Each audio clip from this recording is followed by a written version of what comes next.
Hey, this is Alessio coming at the top of the podcast before the skit, just to let you know that as of November the 8th, 2018, myself, Alessio Summerfield, and James Reichmuth of the show as well, I am talking like a robot today for some reason, I apologize, have launched an Indiegogo crowdfunding campaign for Hate, a new short film that is focused all around work-life balance, depression, anxiety, and the stigma of mental health in the workplace. If you would like to contribute to that, you can check it out. HateShortFilm.com should have more details, or you can just go to Indiegogo and look up Hate Short Film. If you do not have any money to contribute to the project, that is absolutely understandable and A-OK. I would be extremely happy if you guys would just take a second to share on Facebook, Twitter, Instagram, things like that, and feel free to contact the show or contact me directly at acsummerfield@gmail.com or at acsummerfield on Twitter. If you want assets like stills from the film, Instagram videos, video clips, anything like that, that might help in sharing more information about the project. Thank you and enjoy the show.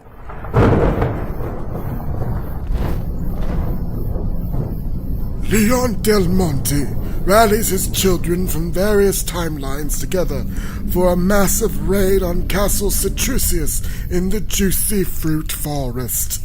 Trevor, Christopher, Simon, Richter, Julius, Harpo, and our faithful Epag. Thank you all for joining me this evening. Of course, great-great-grandfather. Yes, great-great-great-grandfather. What you see before you is a home of blasphemy, horrors, abominations. For centuries, we, the Del Monte family, have hunted fruits, vegetables, nuts, and other healthy and nutritious snack fixins to the ends of the earth. But it is tonight that our nemesis, the seedless, pitless, and heartless Count Grape, meets his end. I brought the toothpicks, washing bowls, and canning equipment, sir.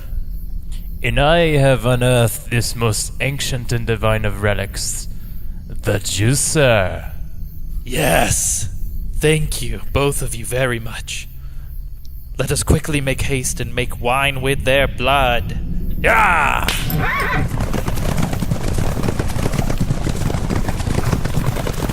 What will become of our fruit-hunting Del Monte clan? Find out on the next episode of...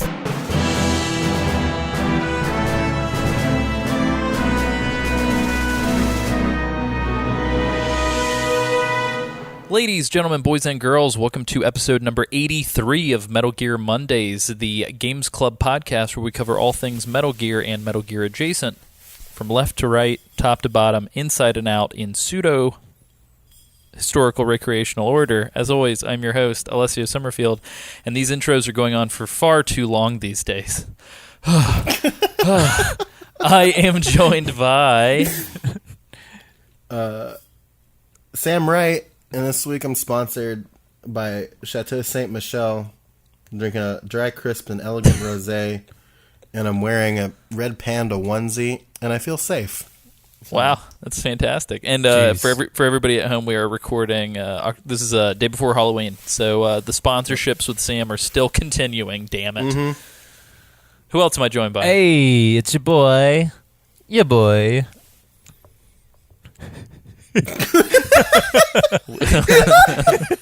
Y'all already Isaac, know. Right? It's Isaac. Y'all don't need to be reminded, you know. You know how, like, Prince was the artist formerly known as Prince, and he was just known as a symbol? Isaac is just ya boy. Ya boy. Ya boy. Yeah. The artist formerly known as Isaac. Sam, what's your sponsored candy of choice this week? Oh, he already said it. Yeah, I guess. My adult candy, this delicious rosé. I'm right, drinking straight from the bottle because I've lost control of my life. And that's why we're here. Sam, there's something we need to talk to you about. No, I'm kidding. Oh, no. This is an intervention? Oh no. Shit. This is Sam's rondo of blood. Anyway, we'll hit you guys with the news before we dive into our main topic of the evening, which is Castlevania Lords of Shadow. But we will get to that. Two things two things Castlevania related. As soon as we hit our skit, so let's hit our skit. My bad. Roll Thanks the for skit. It's time for new news. Metal Gear news. Yeah. Are you sure y'all aren't the ones drinking the wine? Because I feel great. That's true. Yeah, what if everybody That's else was true. drunk and drinking actually made you not drunk? Oh Whoa. shit. How weird is that? It's pretty deep, man. I don't know why I'm worn out. Here we go. Yeah, Is so it the bathroom quick break? two. Yes, the bathroom break drained me of all of my bodily functions. But yeah, here we are on this week's news. Again, October the 30th, 2018. We've got two things that are pretty topical to this episode, actually, primarily. First and foremost, this game in particular, Lords of Shadow, Castlevania, is backwards compatible with the Xbox One as of today. So that's convenient. Wow. If you're listening and you own an Xbox One, you can play. Yeah. As well, Castlevania Requiem, exclusively for the PlayStation 4, which is a collection of an upscaled and updated, quote-unquote, Symphony of the Night, and Rondo of Blood, actually came out about 4 days ago as of recording. What is a rondo? Is it a music thing? I believe so. Let me see here. Rondo definition. It's por Italian. favor. Una rondo. Rondo is a musical form with a recurring leading theme, often found in the final movement of a sonata or a concerto. So that's cool. I believe so. Rondo of Blood came out before Symphony of the Night, but I think they are interlocked or interrelated. I cannot recall. I am not a Castlevania loresman. I am, at best, a fan from a distance of Castlevania. But we can talk about that here in a little bit. Really quickly, though, I did want to let people know, if you're really, really interested in buying this collection, be wary. The reviews that I found have not necessarily been glowing. They're not awful, but they're not great. A lot of people have been stating that the game just kind of feels like a simple upscale of the PSP versions of both of these games, and that the updated localization of Symphony of the Night may not scratch the itch that you desire if you're returning for nostalgic purposes, because it's completely a different and updated localization. Also, this segues into our next piece of news. Symphony of the Night may not be included in the PlayStation Classic because of this PS4 exclusive, so that sucks. But you know what is? Metal Gear Solid. Yay! I should have said, like, Arc the Lad. Hell yeah. Well, so I think Arc the Lad's only in Japan, right? Yeah, it is. It's one of the Japan ones. Yeah, so Japan actually got some pretty good shit. They got two Arc the Lads and Parasite Eve, and Armored Core. Yep, which is dope. Which is Love super those dope. games. What'd you guys think of the... Isaac, have you seen the lineup for the PlayStation Yeah, Classic? I just Thoughts? I don't know. I don't know how I feel about paying $80 or $100. I don't know how much Yeah, for it's $100. this. Yeah.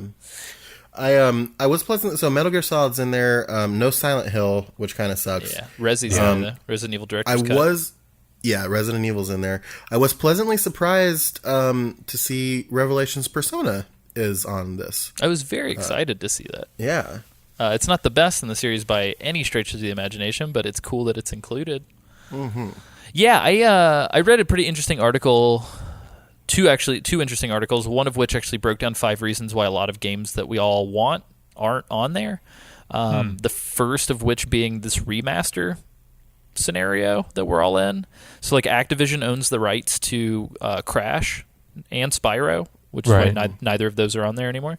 But the big issue is, like, a lot of people were predicting that the rights were probably extremely expensive for Sony to wrangle from Activision, primarily because of how crazy well the remasters have been selling. Right. And then on top of that, too, since a lot of stuff's getting remastered, like, a lot of companies probably didn't want to reissue the originals. So it's like that combined with the fact that the game doesn't have the analog sticks on the controller. So it's like we're missing things like Ape Escape and some of the other stuff. That and like music rights was apparently a really big deal. So like Tony Hawk Pro Skater 2 can't be on there because they don't have all the music cleared anymore. I don't know. It just kind of goes to show, like, everybody's like, oh, the SNES Classic was so great. Why can't Sony compete? I think the reason for it is because 90% of the shit that's on the SNES Classic is tied to Nintendo directly. And, like, Sony has always had really good third-party games, but, like, Sony doesn't own that. You know what I mean? So Here's my thing about and here's the reason why I also think that I would not be excited for, say, like an N64 classic, even though the games on there would be like lit. Is that I don't think that this like nostalgia classic thing should go past like the SNES NES era of games, because have you gone back and played an N64 or a PS1 game recently? Yeah, they're tough. Yeah, like your Objectively, memory remembers it better than it was, I feel like. Objectively, like most of the popular N64 games that you played are bad games by today's standards. Like GoldenEye, like going back, like if you go back and play GoldenEye after having played like every Call of Duty that they've released, GoldenEye is shit comparatively. And I'm not saying that for the time it was shit, because GoldenEye was revolutionary, and it's one of the reasons why we have shooters like in the way that we know it now. For sure. But like, yeah, it doesn't play well anymore.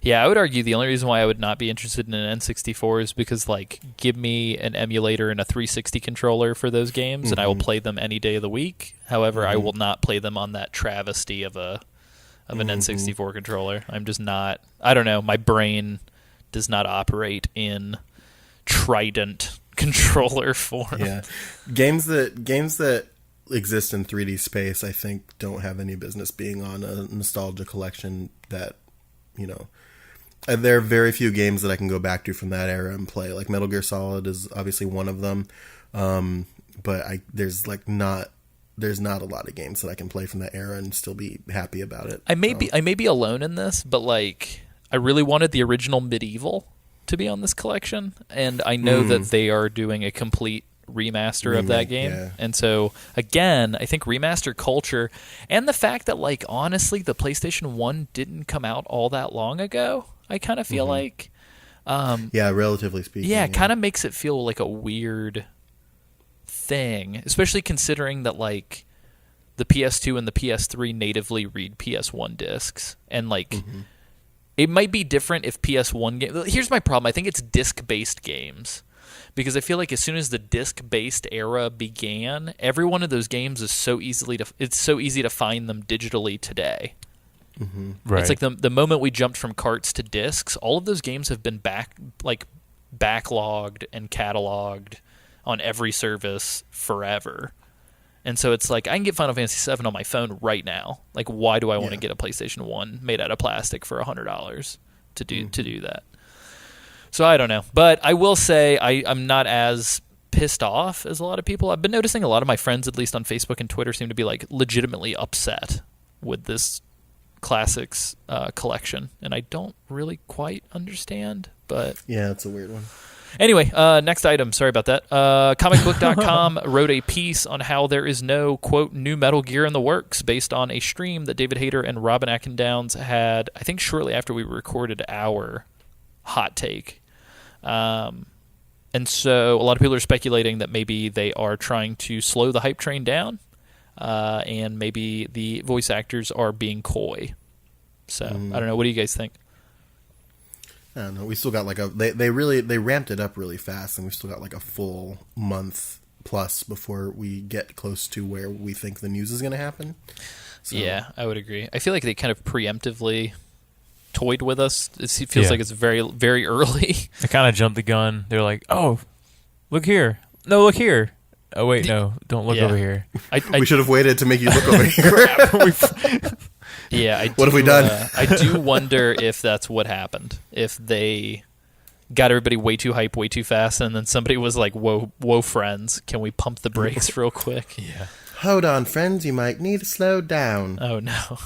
I do want to say Jamie Hayward from the Facebook group said, "I know what it's going to be: a Metal Gear Solid 5 redub with David Hayter." I think that would almost make that an even better experience. It's like the PG-13 version of Deadpool 2 coming out, if they did something like that. Oh, jeez.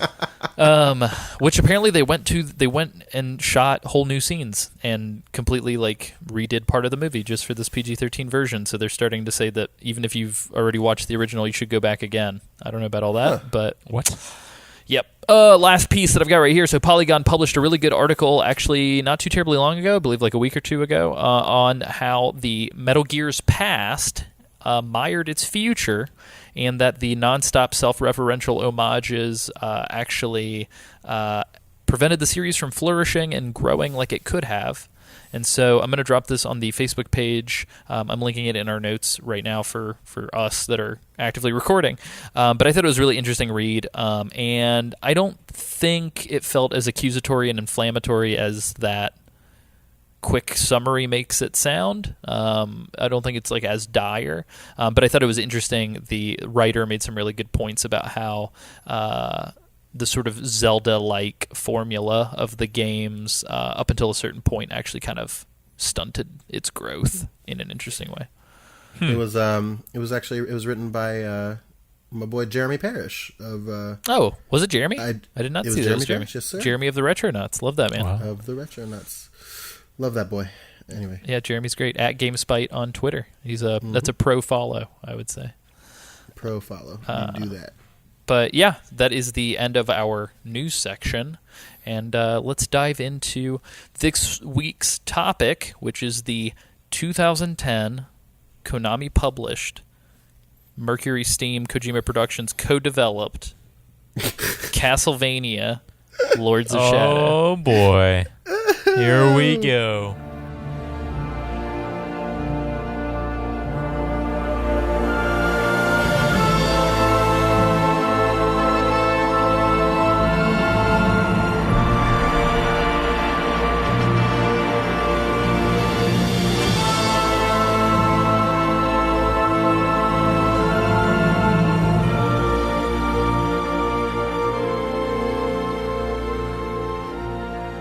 So, again, this game was published by Konami, co-developed by Mercury Steam and Kojima Productions. For those of you in the audience tonight going, Mercury Steam, what have those guys done?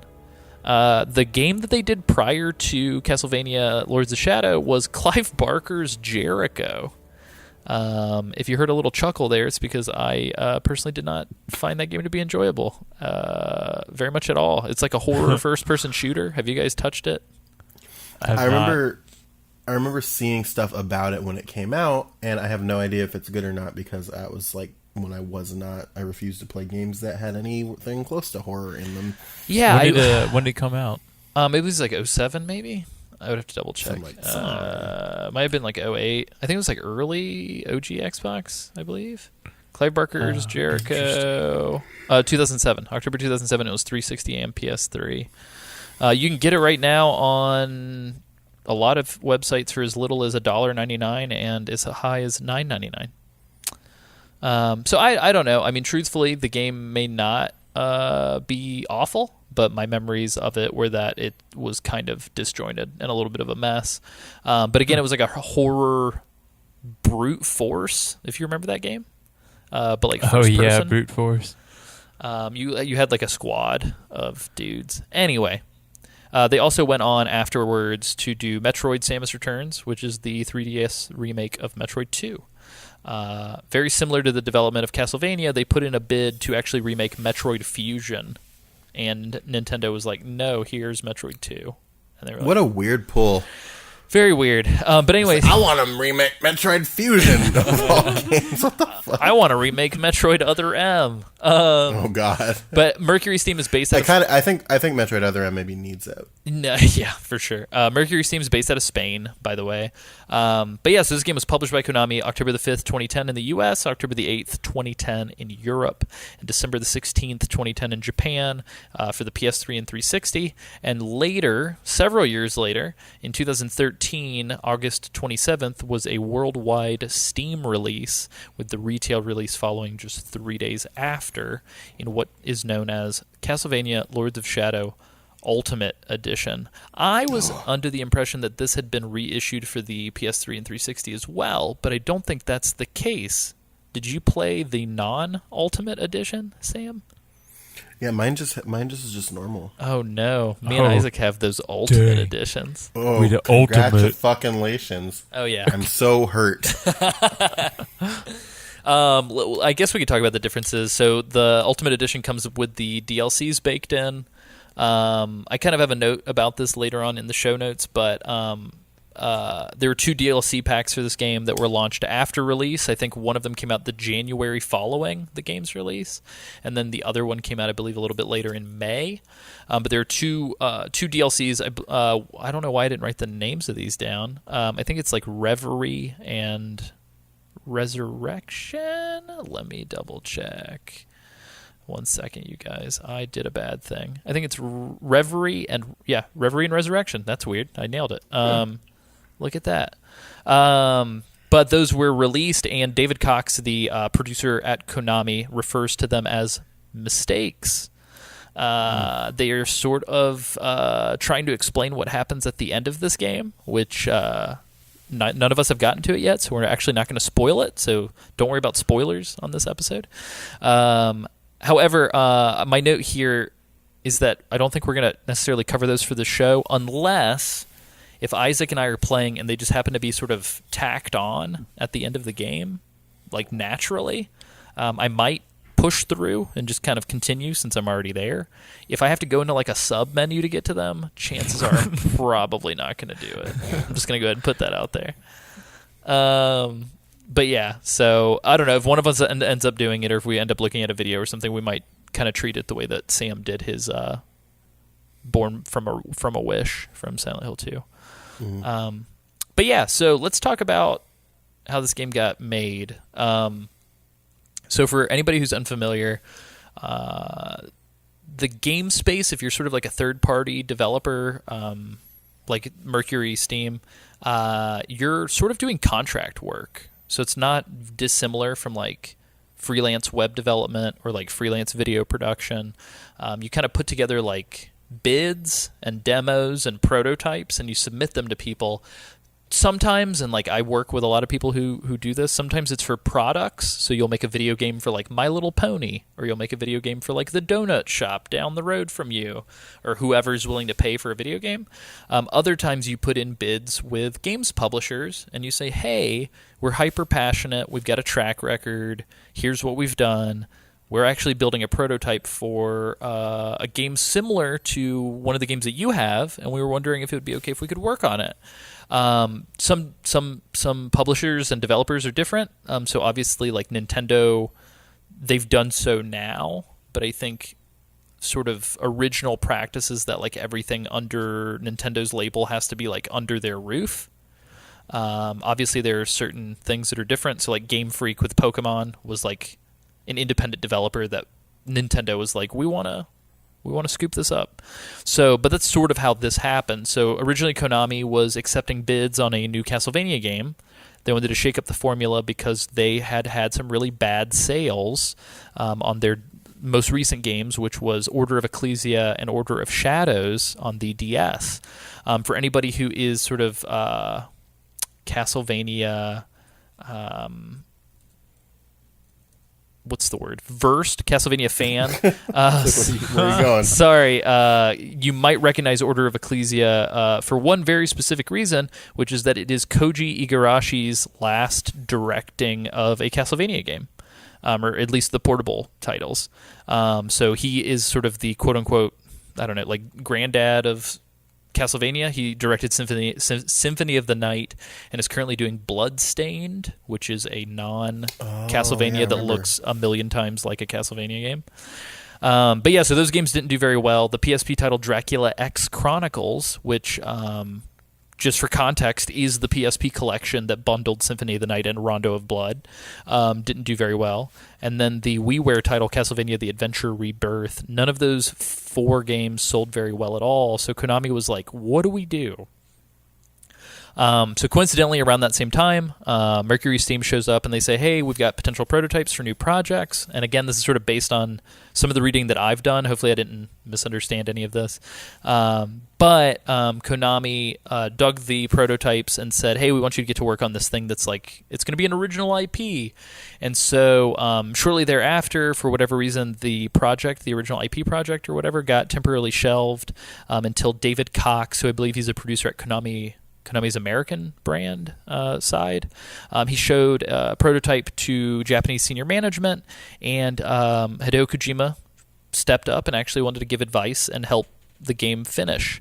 So it's sort of because of Kojima that this game got sort of new air in its lungs. So fast forward, Konami approves the game, but originally they approved the game to be a full-blown 3D remake of the original Castlevania, starring Simon Belmont. Belmonte. Later in development, this would totally be scrapped, and they would push for a whole new non-canon storyline, which is what we have. Did it say why? I don't think so. I think yeah. So apparently, the development actually got really far along on this like original Castlevania remake. And then for whatever reason, I guess they decided that it felt so different that they wanted to just kind of make it its own continuity. Though, needless to say, I'm going to try to remember Sam, did you play any of the handheld Castlevanias? No, I don't. I think it was Aria of Sorrow, the one that stars the lead character Soma. He's I remember that coming. I was on the DS. Yeah, he's like a Japanese American or Japanese guy with like white hair and like a white trench coat or whatever. Mm-hmm. I believe that game actually concludes the story of the Belmont family. And so I think they were pushing for this remake, but I think they sort of at the end of the day decided to do something different, considering that story had sort of already been wrapped up. So the protagonist in this game is a Belmont, but things shake out differently. So we can talk about that. But I'm gonna throw this out here right on the top. I think that the titles of Castlevania games are worse than the titles of Kingdom Hearts games. I'll take it. I think some of them are interesting. Some of them are not great. Mm-hmm. They start to get a little convoluted, I think, at a certain point. But notably, Super Castlevania 4. No, I'm kidding. So Kojima and Kojima Productions, our boys, the reason why we're covering this game, offered a lot of freedom to Mercury Steam, for better or worse. Kojima, as we sort of mentioned, I think, on the listener response episode, right? I think whatever the most recent recordings were, it was either a listener response or it was on a patron club. Apologies if it was on the patron club. Kojima advised on character designs, and he actually assisted with the Japanese localization, and notably a lot of the Metal Gear voice actors for the Japanese voices made it into the game. But apparently it seems that Kojima Productions as a production group, not Hideo Kojima as the man, but Kojima Productions as the studio, I've been seeing weird things where I see they've either co-developed the game alongside Mercury Steam, or I've read other things that state that they simply supervised Mercury Steam from a distance. So I'm not quite sure their involvement. It was actually really hard to figure out whether or not the name was just slapped on the box just for the hell of it. But either way, some of the character designs, it's interesting. Seems like a lot of people have pointed to the fact that they look very similar to like Guillermo del Toro's work, so that's another fun little connection. Overall, the reception on this thing critically at the time is actually really solid. I've been seeing like anywhere from like the lowest I've seen is like a 7.5, and I believe it was from IGN, up to like a 9 or so. I think across the board, every single platform on Metacritic combined averages to about 83%. So pretty solid B, I think, across the line. I have hardly seen a single human being revisit this game to do any sort of critical analysis on YouTube, and it's kind of bothered me. So keep an eye out. I think there's some crazy fella who did like a very, very detailed like hour-long video per entry like timeline thing of every Castlevania game. But other than that, all I saw were just sort of your bog standard like GameSpot review, IGN review. Notably, after David Cox was on record as saying that nobody would ever buy a 2D Castlevania game unless it was for a niche audience, Castlevania Lords of Shadow Mirror of Fate would only come out 3 years later on the 3DS, and it was a 2D classic-style Castlevania that apparently got some actually pretty bad reviews, even though people seem to have a fondness for it. It's two-dimensional like the classics, but it plays with the combat system from this game. So apparently people are not very fond of it. But some people seem to love it. It's very hard to tell. Based on the internet reviews at a glance, it seems like there's a smoke screen on the Lords of Shadow franchise. The internet's cool. Lords of Shadow 2, on the other hand, is pretty universally panned. Seems like a lot of people really disliked it for the lack of follow through on what appeared to be a very, very crazy reveal at the end of the first game. So Isaac and Sam, don't do any research, please, because I don't want you guys to spoil it, because I legitimately want to hear your reactions. Do I ever? But Lords of Shadow 2 came out 1 year after the Mirror of Fate 3DS game. Notably, Mirror of Fate, I think, is the only 3DS Castlevania, period. So that's kind of weird, especially considering how much Castlevania kind of locked it in from a mobile standpoint, or portable standpoint. Well, cool. So now that we've got all that shit laid out, Sam, Isaac, tell me a little bit about you guys' experience with Castlevania. Sam, it seems like you didn't have any experience with the portable games. Have you played any of the other games? Yeah, I think primarily, and I think this is going to be this is the mainstream answer, but I think Symphony of the Night is kind of in my head as one of the classics. Can I say something really fucking crazy? Do you not like Symphony of the Night? I have only played 30 minutes of that game. Oh, whoa, okay. Yeah. No, I'm trying to rectify it. I literally have a digital copy on my PS3, but I just want to state, for the record, come at me, Twitter. I still have yet to play that game. It's a very good game. Yeah, I like it. I really like Symphony of the Night. I've played the first two. I've beaten the second one. You beat Simon's Quest? Yeah. Woo, buddy. That one's supposed to be pretty tough. Did you have a guide? No, so I did it when I had nothing but when I was a kid, when I had nothing but free time and the latitude to do that. Dope. So if now I probably couldn't do it if I did it now. Nice. Yeah, notably Simon's Quest has some really, really good music, but a lot of really, really weird design decisions. It does. Isaac, have you ever touched a Castlevania game? I have 0 hours logged. Not anymore. Now you definitely do, Isaac. Well, yeah, now you've got hours logged with the best of them. Oh no, Sam, you're tipping your hand. So far, I've got 10 hours on this game, and that's all I've got to say for it. Mm-hmm. Very nice. But yeah, I'd like to go back and play, I guess, Symphony of the Night. Symphony of the Night. Jeez. That's good, Isaac. I think you did a good job there. Okay. I'm trying to figure out, does anybody know who did the illustrations for Symphony of the Night and some of the mobile games? I don't know. One quick second. I will say, I've got a question for you, Castle. Oh, heads. yeah, come out. I got it. How many games are there? Because it just seems like there's way too many Castlevania in games. the Castlevania franchise. Yeah. Let me pull that up. I will say on the Game Boy there are quite a lot. There's just a lot of these. I would argue that they may have been oversaturated to some extent. Okay.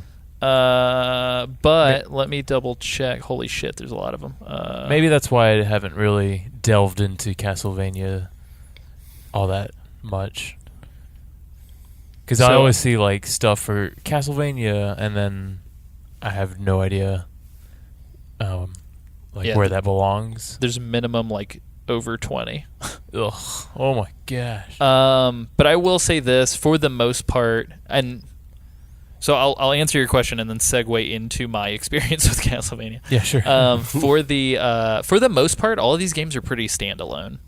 You have to take into consideration that the game series started in '86, so it's about as old. Castlevania, I mean, I would say is as old as Metal Gear, roughly, give or take a couple years. But I would say that I think Castlevania as sort of a brand kind of got slapped on a bunch of stuff. So there are games like Vampire Killer and Haunted Castle that aren't technically Castlevania games, I think, but also kind of are. Notably, Vampire Killer came out on the MSX, just like Metal Gear. But I think as far as Castlevania 1, 2, and 3 are all kind of of a piece. They're all NES games that are telling one story somewhat. But I feel like from Super Castlevania 4 onward, it's like you have a ton of games that like Rondo of Blood, Bloodlines, Dracula X, like all came out on like disparate systems. Mm-hmm. So I believe like Bloodlines came out on like Sega hardware. And like and then all of a sudden Symphony of the Night comes out on the PlayStation, while the games prior came out on the Super Nintendo. There's a lot of just weirdness, but I would say that like if you stick with GBA era Castlevania, there's some very great games, and if you stick with Super Nintendo Castlevania and like Symphony of the Night, and I think for the most part, like you can play Symphony of the Night with zero experience with the series and have a really good time. There's a bunch of like really ill-fated 3D ones, like the N64 one, that you can pretty much just not look at if you want. Yeah. But yeah, so that's kind of my experience with this. So like every single Castlevania that I've ever played has been for the Game Boy Advance. So like Circle of the Moon, Harmony of Dissonance, and Aria of Sorrow. Notably, I've beaten Circle of the Moon, and I've not beaten the other two. But I would state that Circle of the Moon is probably the worst of the three.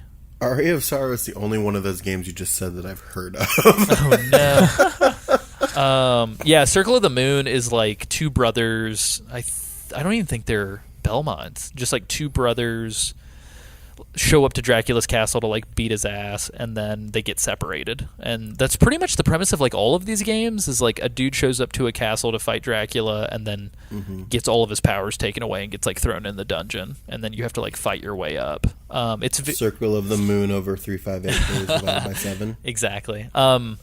Isaac, I'm actually a little bummed out that this is your first Castlevania, because like notably this game doesn't really have any of the hallmarks of Castlevania, except for like vampires, a whip, and like some of the throwable items. Yeah, I'm looking at like the timeline for the series, and the Lords of Shadow is like a separate series. It's like at the very bottom, just like we're just gonna group these separately. I think it's because they're all the latest as well. Like there hasn't really been, like after Lords of Shadow came out, like there's not been a non Lords of Shadow Castlevania game. Right, and I guess that's why I don't know. Maybe I should think of it more of like a standalone. Like you said, they all kind of play standalone. Maybe I should just think of it that way and then play another Castlevania game. Yeah, I would at the very least, like I said, if you had to pick one, I would start with Symphony of the Night, because I think it's the most, based on my hour playing with it and based on like its track record, I think it's like the most easily accessible, and you can get it for like $4.99 on PlayStation Store or whatever. Yeah. But yeah, so like I don't know. I mean, I think they're really fun games. The big conceit about Castlevania, and the reason why the Metroidvania moniker, which, hey, Sam, tying it all back, Jeremy Parish created that phrase. Did he really? Did you know that Jeremy Parish coined the phrase Metroidvania? Oh man. But anyway, Love that boy. Metroidvania is sort of a moniker that is a descriptor for games that have this sort of progression system built into the items that you find, also unlocking exploratory features for you to go back to rooms that you've been to find new entry points into new rooms.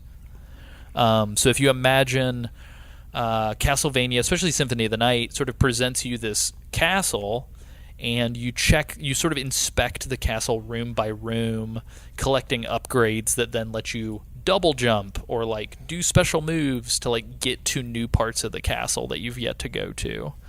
And that's the way Super Metroid also plays. I think technically all the Metroid games. So if anything, I would say kind of Castlevania started to lift. Like early Castlevanias were very just 2D, not beat 'em ups, but like 2D action games, like Contra with a whip. Side-scrolling action, yeah. Yeah, and then I want to say it was like post Metroid 2, I believe, is when Castlevania started to become a little bit more exploratory. But I think Symphony of the Night is the one that kind of solidified the exploratory style. But prior to that, most of them played very like Ghouls and Ghosts or something.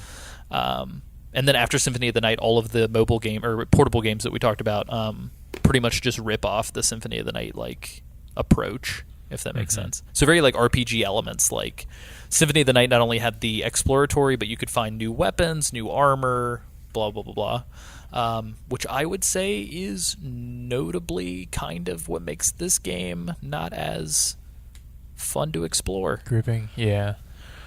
But anyway, yeah, so that, I mean, I think that covers a lot of the development stuff, sort of general Castlevania. Again, I just want a huge so we're going to give multiple disclaimers. Disclaimer number 1. Hold on, I'm trying to figure out which one to go with. Go for it. Disclaimer number 1, this is not a Castlevania podcast.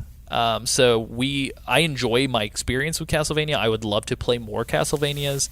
If I get anything wrong, please know that that is not an open invitation for you to be nasty about it. Please correct us. That's great. Like, let us know that we got something wrong, but please don't do so in like a condescending or aggressive fashion. 'Cause like, I don't know. We don't do that to you guys. Like, come on. And so, I don't know, we're coming from a good place. We're coming as like fans of video games who enjoy these games and want to talk about them. So that's disclaimer number 1. Disclaimer number 2.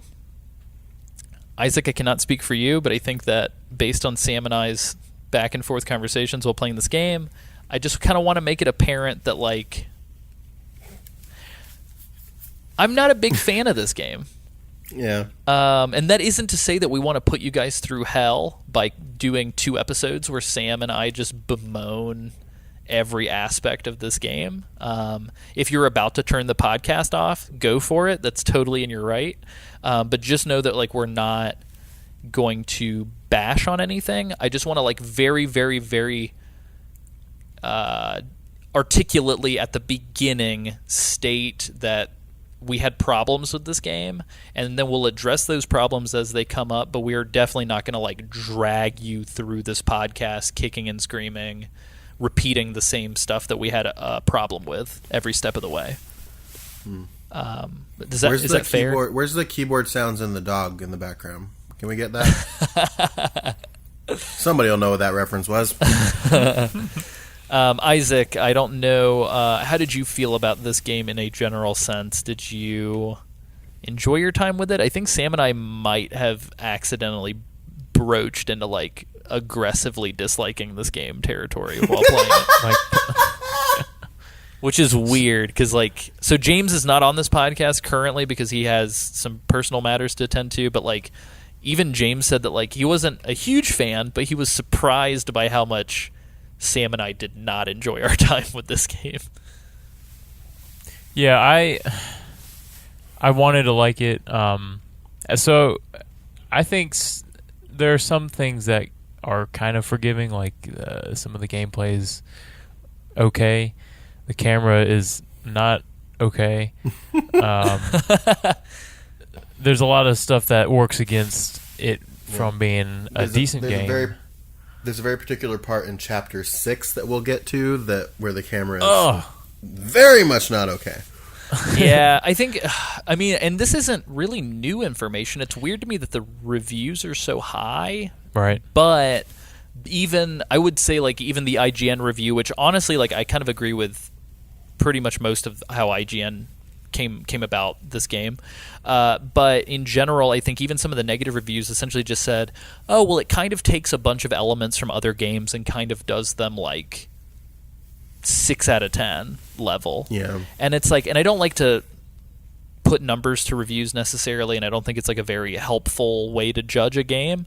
But like, truthfully, I don't think this game does anything great. It does a bunch of things okay. That's about it. Right. Yeah. I think what it does is it tries to do a lot of things, and it's like that whole like idiom, jack of all trades, master of none, where it tries to do like, it came out in 2010, so it was contemporary with games like Uncharted and Demon's Souls at the time, and a bunch of other games of that nature. Mm-hmm. And it seems like it was God of War, and it was trying to do all of those, but yeah, I think God of War 3 technically came out like the same year, which is crazy because God of War 3 is like a whole other realm of existence above. It's a good game. That's a good looking game. But it tries, not only does it try to do those things not as well as I think it probably could and should have, but it also kind of forgets what it is, which is a Castlevania game. Oh, Yeah. a lot. Because it ditches a lot of the conceits that, like, it's in, like, style, like, as far as, like, I wouldn't even say style. There are some parts of the game that kind of feel like I'm playing Castlevania as far as, like, locale, but a lot of it is just, like, really weird. Like, I'm in a swamp now. Yeah. And, like, yeah. Which again, So, to be fair, I kind of feel like they were saying, like, fuck it, let's try all new things. But to be fair, all of the new things that they're trying are things that other people were doing. So Right. I mean, okay, so as somebody who hasn't played a Castlevania game, I don't really know what those mechanics are that make it a Castlevania game, but also like the exploratory kind of like the things that we just kind of talked about was just sort of like one big interwoven world. So like the original Dark Souls is probably a better 3D Castlevania than any Castlevania. Where it's like it's all one huge world that interlocks, and it's all about like secrets and strengthening yourself little by little to fight huge bosses. This felt pretty I was going to say from an outside perspective, this kind of felt a little disjointed, and it was just not it wasn't a concise like idea. There was a lot, like you guys said, a lot of stuff happening and a lot of stuff that they're trying to put into this game that I guess didn't really cohesively come together, to me at least. Here's what I think is the big thing that betrays like what I think of when I think, oh, I'm going to play a Castlevania game, is the level and chapter structure. A lot of like it's you'll notice, like Isaac, as you were playing it, you probably noticed like there's some stuff that you can't do or get to yet. Yeah. That you have to go back later in the game to play. But if you were playing a more classic Castlevania like Symphony of the Night or something like that, you'd be able to just travel back there once you got the power up, and it's all about, like Alessio said, it's all about exploring and unlocking and developing your powers and going back and things like that. The way they break the game up in levels completely throws that out the window. I don't even think even the early Castlevanias before they started to do the exploratory thing, even like the 2D side-scrolling games didn't have any sort of level structure. It at least, at the very least, even before they added the exploratory elements, the original Castlevanias were still one big level. Yeah. With breaks in between, right, if that makes sense. That's interesting. It's weird. Well, and it's also hard to codify, like, considering that Castlevania's been around for so long, it's kind of hard to say, other than art style, it's really hard to say, like, what Castlevania is, I think. Mm-hmm. And the other thing, too, is that I don't know that it would even be, like, as bad if the levels were cut up in a satisfying way. A lot of them are either too long or they end too abruptly in how they, like, cut off. And to kind of do like an analogy for it, it almost kind of feels like we're having this conversation now, and I know this conversation is happening like an hour into the podcast, right? And I'm just going to kind of guess, and then I do a cut at like 55 minutes in the podcast, and I say, okay, that's good enough. Like maybe 3 minutes later will be the end of the conversation. Yeah, it's almost as if we...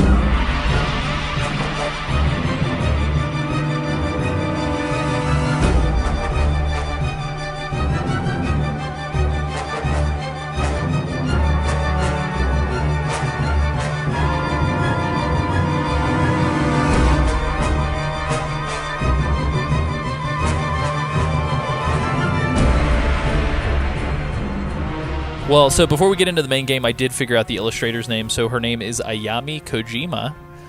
She is a Japanese artist who has been illustrating images for Castlevania since 1997. She started with Symphony of the Night, so like the cover is her. Notably, like the American cover for Castlevania Symphony of the Night is hot garbage. The Japanese cover's got like this really beautiful like portrait, but the American cover is like a castle with lightning striking in the background. But she's done all the hand drawn. So like I don't know, like look up Ayami Kojima. on Google image search, and you'll get a really good idea for like the Castlevania art style.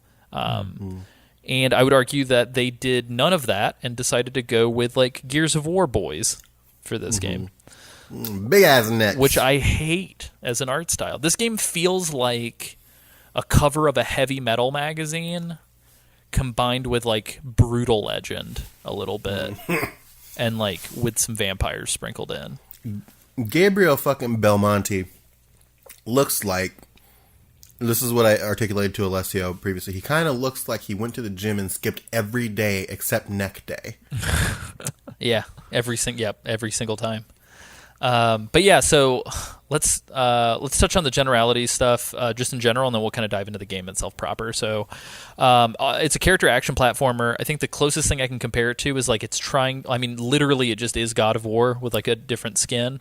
But it's like trying to be Devil May Cry as well. So it's almost like this Devil May Cry, God of War, Bayonetta, but not as fleshed out, if that makes sense.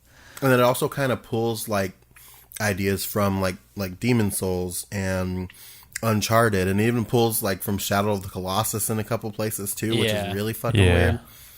Yeah, which is also very bad, the way that they make it happen. I don't know, like it's different. So it's like, I think my major complaint with this game could be laid out as easily as they over tutorialize everything. So like 7.5 hours into the game is not appropriate for you to put up a tutorial message of things I've been doing for the last 7.5 hours. And that's essentially all this game does at a certain point. And I'm hoping, beyond hope, that for the rest of this game that they're not going to do that, but I have zero faith because they've given me no reason to trust them. Hey, so what difficulty did you guys play on? So I played it on normal up until a certain point, which I will call out, and then I shifted it to easy because I was fed up. I did the exact same thing. I was playing it on normal, and I was just not having fun. Do you think the over tutorializing was it on easy or was it on both? It was definitely on both. Oh, okay. Yeah. For sure. Are you playing it? What are you playing it on? So I mean, I started on normal, and then you guys told me to just bump it down because that's the easiest way to get through this. That was before y'all get mad at me. That was an Alessio original. I didn't know that happened. Wow. I was like, okay. Yeah, it's we'll talk about it. There was a certain point where in my notes I just wrote "fuck this" and just shifted the difficulty. I think Sam and I both had like a couple stopgap moments where we were just like, well, no bueno. And there are various ways that we eventually overcame those. But I did get to a point where I was like, I don't care anymore. A lot of it just has to do with the combat, man. So like the combat at a certain point, like, I'm sorry, you're probably hearing sirens potentially. At a certain point, for whatever reason, you get enough combos and items and like sub weapons, as they're referred to in other Castlevania games, so like the consumables that you can throw or whatever. You get to a certain point where you have enough of those that the game starts to become a little bit more fun because you do have variety and like some options. The problem is like the multiple weapon system from like a God of War or Devil May Cry doesn't exist. So like there are no other weapons. Like you just have this main weapon. I mean, don't get me wrong, the words combat crucifix are fucking metal. But like I have the words metal AF with the rock on emoji in my notes quite a bit. Oh yeah. So like there's some, I will give this game this game is kind of metal sometimes. Yeah, there's some pretty cool metal moments. However, the fact that you only have one weapon, you do buy additional combos, but the fact that you only have one weapon and the fact that like the only real difference is like, is my boy blue or is he red? Makes it kind of baffling because like you can't even upgrade your weapon like from like a power standpoint. Yeah. So like the damage that you do to certain enemies is just going to like kind of forever be how many hits it takes you to kill that enemy. Yeah. Like you never feel like you're empowered and you've gotten better. You just have to get better at dodging and that's pretty much the only mechanic for the whole fucking game. So I think that led to me having a stale taste in my mouth. So the thing that I took down here is that it tries to take its cue from like God of War and Devil May Cry and those style of games, but it doesn't, like you just said, it doesn't make you powerful enough to kind of dispatch enemies quickly in bulk. So it doesn't feel like that empowering, like, yeah, God of War feeling. And at the same time, with the dodging mechanic and the timing and things like that, it tries to take its cue from, like I said, the Souls series and the Demon Souls, with like you pick your moments, you dodge, you punish, you dodge, and you like keep doing that thing. But the problem is that like the timing on most of the enemies is off, so a lot of the time it's just so hard to follow that philosophy because sometimes it just doesn't matter. Yeah, it's fun with the bosses. Like when you're doing like one-on-one with the bosses, and it's easy to keep a close eye on like, oh, they're starting to charge up. Here it comes. It's one thing, but like with the smaller enemies, it's really hard to tell when they're about to hit you. And it's just because like visually on screen, there's just a lot of clutter. And like whereas like a Dark Souls kind of like basks in its simplicity, and it'll be like, oh, like the enemy's charging like a red aura whenever it's about to swing or something. It makes it easier, but with this it's like you can't really upgrade equipment to like make any tactical differences. It's really hard to determine when you're about to get punched. And like they go to such great lengths to cover everything in like a, look, you can interact with me, like color. It's like, oh, it's blue. Oh, it's bright green. But like even then, it still somehow gets lost. It's so hard to explain, but it's just like, I don't know, man. It was like a little bit too much and a little bit too little all at the same time. Yeah. There's a little bit later on, I think in like chapter 5 or something, or 6 is when they get introduced. There's an enemy that I actually think is probably my favorite like regular enemy type in the game, called the animated armor. The animated armor. They're so good. They're very good. For the first couple of times I fought them, I did not know there's a way that you can essentially make the battle easier if you damage them enough. Their shield flashes, and you can destroy their shield by ripping the shield away from them, because they have this big old shield that they use to block attacks. I didn't know you could do that until the first couple of times when I saw it on accident, because there's so much shit going on and the camera fights you so much that it just makes it really difficult to focus on stuff sometimes. Yeah, so instead of doing like that Demon Souls camera that you can kind of freely move, this is very God of War, Devil May Cry fixed camera. Which it's okay, but like 90% of the time they just get way too creative when they don't need to. And so you'll be in like a weird Dutch angle from like peeking around the side of a building, and you're just like, I need to see. Yeah, it's like they're trying to be too cinematic for their own good. And it's just like, there was this one part where I was at, and I guess I was in a tight quarter, but it wanted me to go up, obviously, up scale of building. But the angle that it had the camera at was like at the guy's feet, looking straight up, and I was like, I can't see anything. Yeah, and I just had to like push buttons to get past it. I don't know. Yeah, it suffers really bad from the whole, I'm trying to go right, but the camera has switched, so now I'm going back the way that I came. Yeah, that happened to me a couple times. Thing. Yeah, it's tricky. So we would be remiss to not point out that much like God of War, this game relies very heavily on QTEs, which are QuickTime events. I don't know who that description just now of QTEs was for, but if you enjoyed that, just let me know that you appreciated having QTE defined for you. Sorry about that. So the QTEs in this game are very strange. So on the one hand, again, kind of like everything in this game, on the one hand, I appreciate it. On the other hand, I really dislike an aspect of it. So on the one hand, when you do a grab attack, very similar to God of War, when you do a grab attack or you interact with a boss enemy who's like staggered or they've got no certain point, or you have to interact with some scenery, it'll kind of prompt you by doing this like QuickTime event push-in camera thing. And the thing is like instead of just like tap, tap, tap, whatever, it shows you like this big circle and this little circle, and when the big circle gets within the little circle, you can really hit any face button.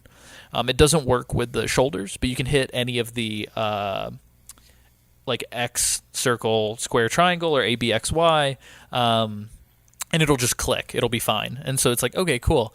The one thing that I don't like, however, is when you are interacting with certain things and it gives you sort of like not the hit it at a timed button press kind of quick time event, but the sort of tap thing.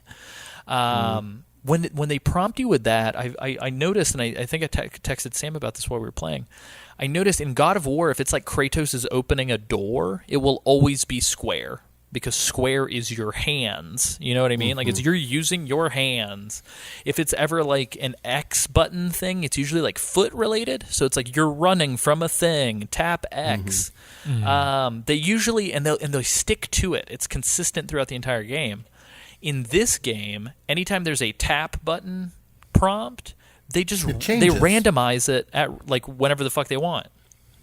Yeah. And so it's very difficult. Like I don't understand what it adds, and it just adds difficulty to the point where like I literally had to redo some of the QTEs because like not only is my brain registering that like, oh, I have to tap, but then I also have the extra step of like, oh shit, which button is it? Like all the way through the game. So it's very frustrating. Yeah.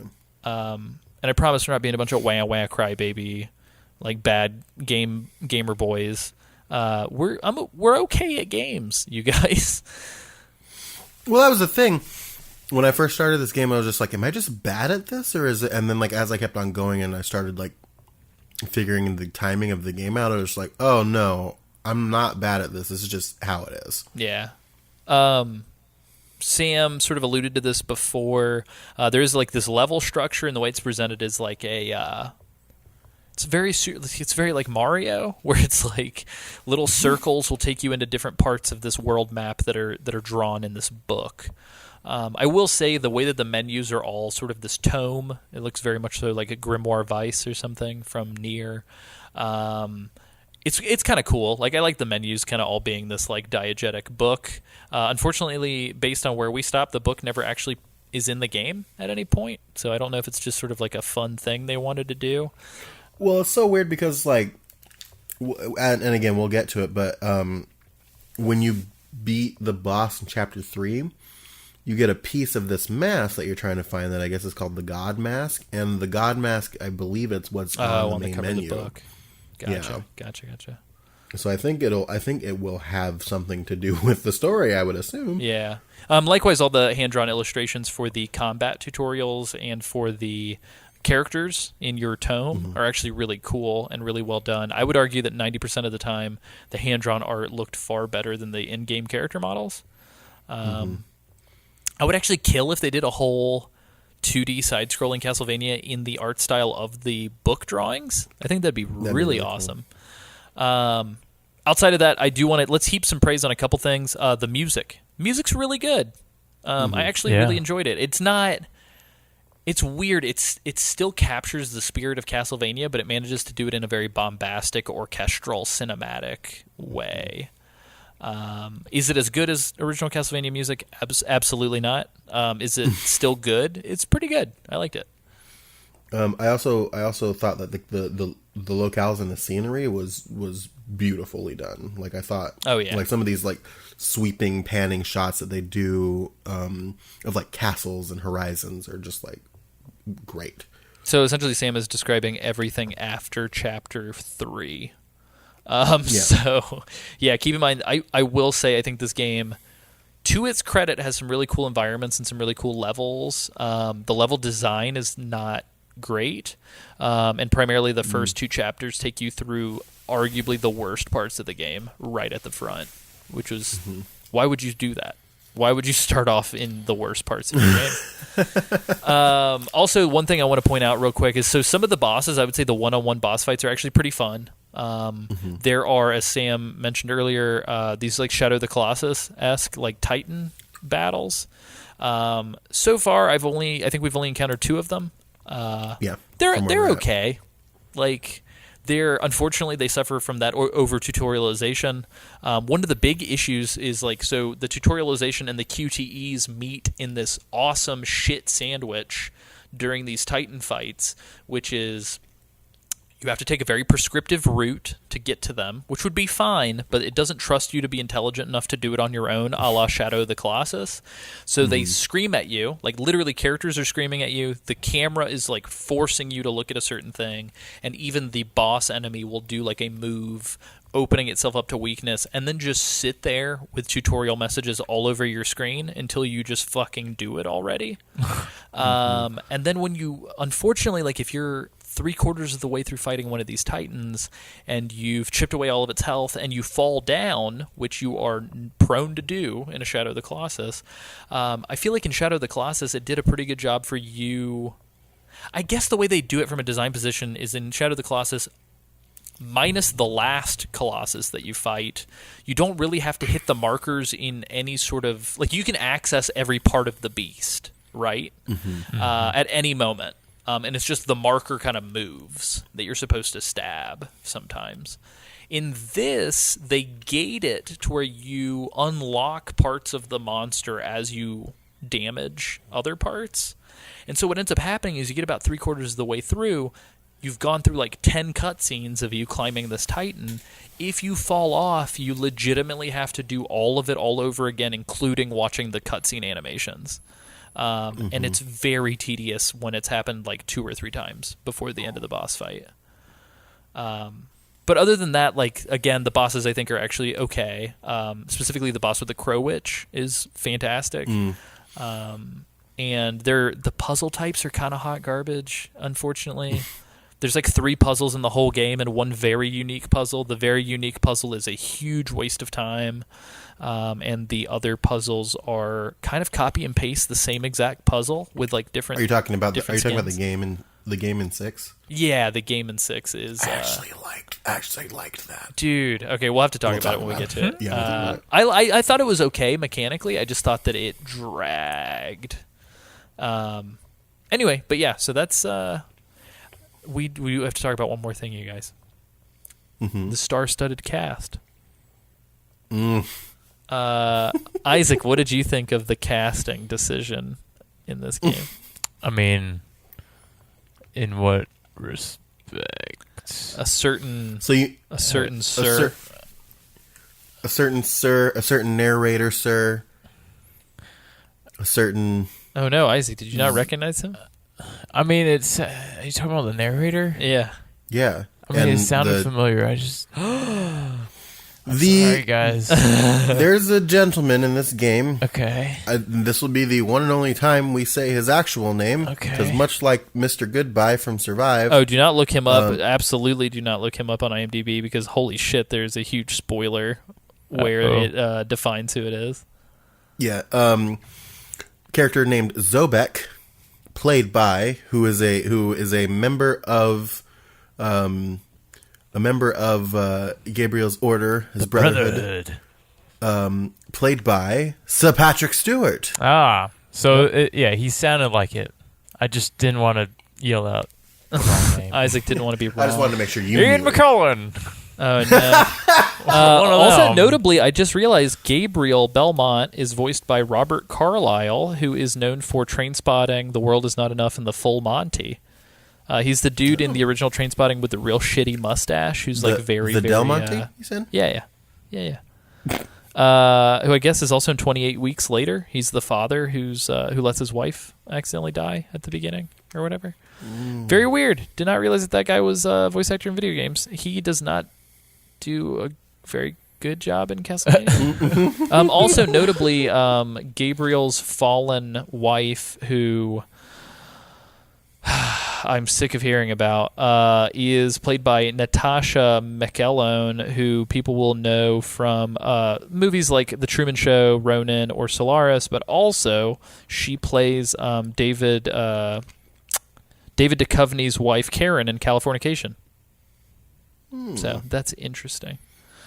I also want to point out here, his wife. I thought her name was Mary. Like I heard, I still had Silent Hill 2 on the brain. I thought. So I her wrote name's Mary down as well for a couple. Yeah, I did too, and I had to minutes. change it back to Maria. I was just like, well, I mean, like, but Maria too, though. Yeah. It's like, fuck, man, weird shit. Oh, dang. I thought it was Marie. Oops. I think it is Maria, is it not? It is Maria. Yeah. Oh, I thought y'all were saying Maria. No, sorry. Dude, Dude, there's kind of a star-studded cast, though. Like, I don't know a lot of these people by name, but every single one of these cast members has been in things like Disney's Beauty and the Beast and, like, all kinds of stuff. Like, not the animated, but the live-action. I apologize. It's weird. I wonder if they just blew, like, a ton of budget on these actors, which is nuts, because, like, this just goes to show that the writing is just not what it needs to be, because like none of these actors do a particularly good job, and I think it's because of the source material. So I would agree. Yeah. Anyway, especially Patrick Stewart, man. Like, holy shit, did they put that guy on like garbage duty? Because like Patrick Stewart. So for you guys listening, owed somebody a favor. Yeah, for you guys listening at home, Patrick Stewart is the narrator throughout the entire game. Even when it doesn't make any sense for him to be narrating what he's narrating, he narrates. He narrates before every single level, and 90% of the time, the script of the narration before the level begins will spoil things that happen in cutscenes in the level. So it's like they overwrote him, I guess, to get more use out of his voice, but like why? I don't get it. His character is not great either. In general, like, Castlevania is not known for its gripping stories, so like I wish what they would have done, and I'll put a capstone on this. In my opinion, character action games excel when they do one of two things. One, they either need to be really, really, really well written to propel you along like a God of War, where the gameplay is pretty good, it's okay, it's fun, but like you're pushing forward because you want to see the next cool moment. Or like a Bayonetta, they just keep raising the bar of how over the top they are perpetually for the entire game.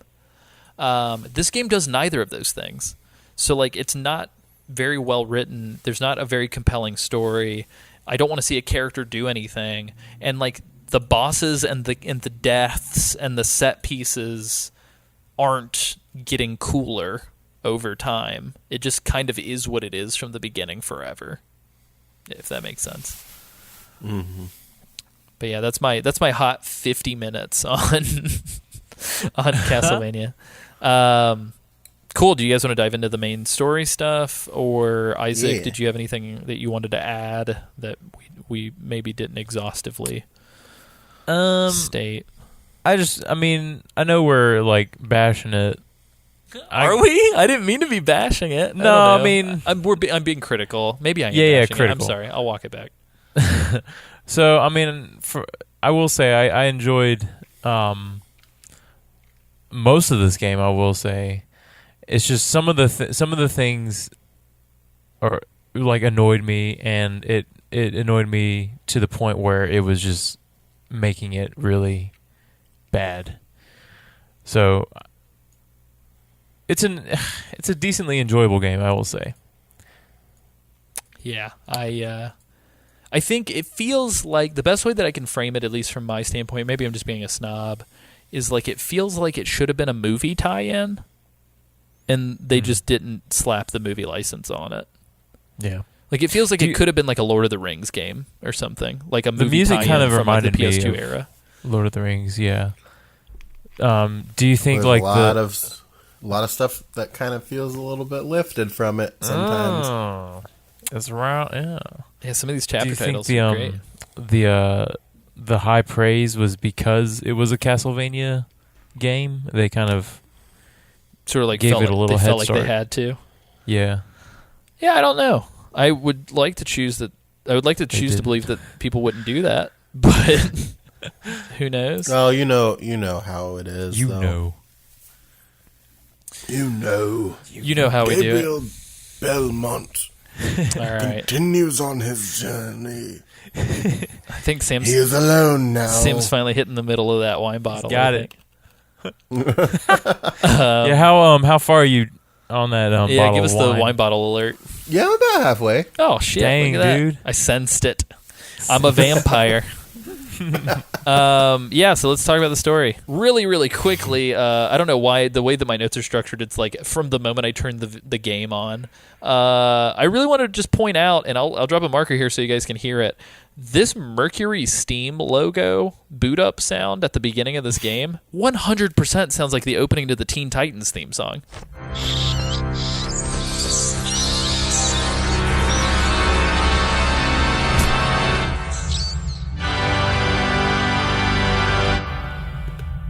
Oh, really? Like I don't know if you noticed it, but it's got like that little like that organ kind of like doo doo, and it's like I half expected to like hear like a little beep beep beep beep beep. Like, Gabriel Belmont! I'll put a mashup of the two at the beginning, that's awesome. at this marker, so that you guys can hear it.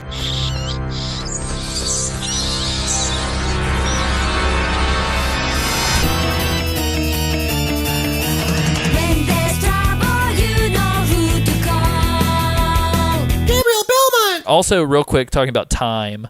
Not time. Talking about sounds. I just read something and said it out loud. Talking about sounds. When Gabriel does his little 3-hit combo, so like in Zelda, it'd be something akin to this. Like when he does his little like 1, 2, 3. I swear to God, on his 3rd hit, he sounds like he's throwing up. He goes like, Oh, no. He goes like, He always and you're just like, oh my Yeah. God.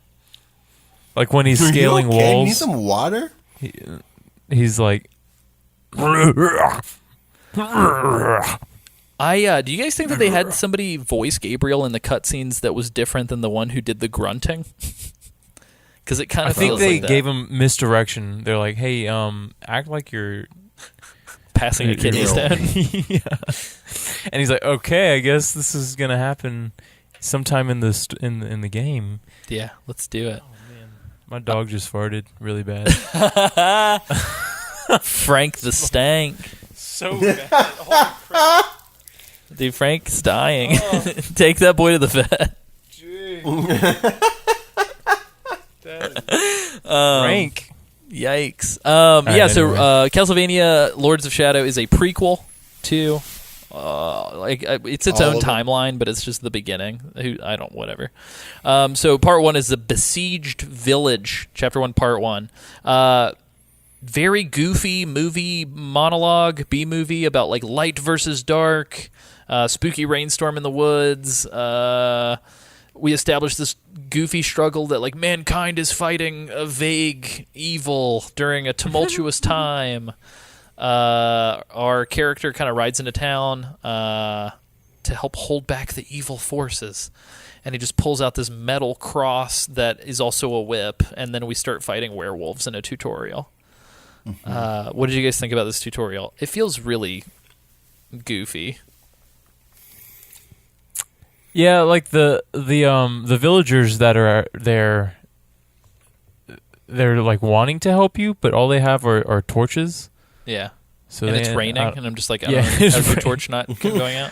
So I have no idea what they're there for, but it was an interesting first 5 minutes. Yeah, it's a hyper tutorialized. Like, I mean, again, this is a game that tutorializes everything, but Yeah, this I mean is it makes sense. super Like, tutorialized. Yeah.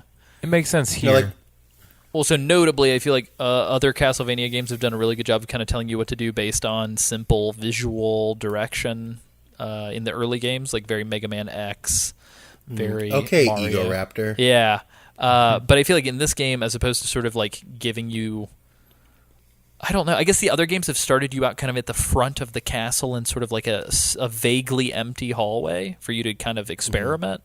But this game very much so just kind of puts you in the heat of battle as a bunch of werewolves are attacking this tiny town. And we fight all of them pretty simply as they introduce each part of the combat. It's I played it on an Xbox controller, so it's like an X is the slash attack, a Y is like a big aerial sweep, B is items, right trigger grabs, and etc. etc. Yeah.